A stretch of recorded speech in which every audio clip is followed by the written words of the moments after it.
Në jetë, shumë gjëra janë thatë. Për shembull, askush nuk e përcakton dot familje nga vjen, edhe pse mund të përcaktojë mënyrën se si vendosim të jetojmë.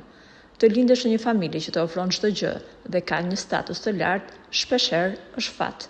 Megjithatë, një gjë është e sigurt, që jeta të përballë me ndryshime krejt të papritura.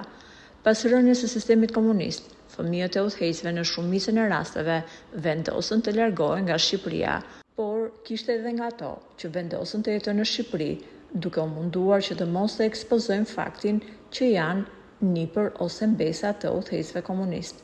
Dihet dashuria e madhe që Enver Hoxha kishte për niprit e mbesat. Shpesh ai ndante foto me to. Megjithatë, gjërat ndryshuan me shpejtësi. Pas rënies së sistemit, mbesa e preferuar e Enverit, Valbona, vendosi të shkojë në Vjenë. Ajo punon aty dhe jeton prej vitesh. Por ka të tjerë që jetojnë edhe në Shqipëri. Për shembull, djali i pranverës, vajzës së Enver Hoxhës, ka vendosur të jetojë në Shqipëri.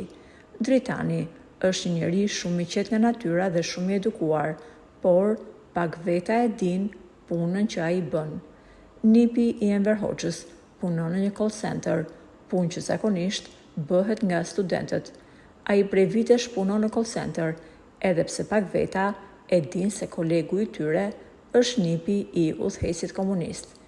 Ironia e fatit, dikur nipi i një udhëheqësi që kontrollonte një vend të tërë, sot i jep shërbim klientësh për një rrogë jo shumë të madhe. A është kjo një shenjë e drejtësisë së historisë apo thjesht një kthes e rastësishme e jetës?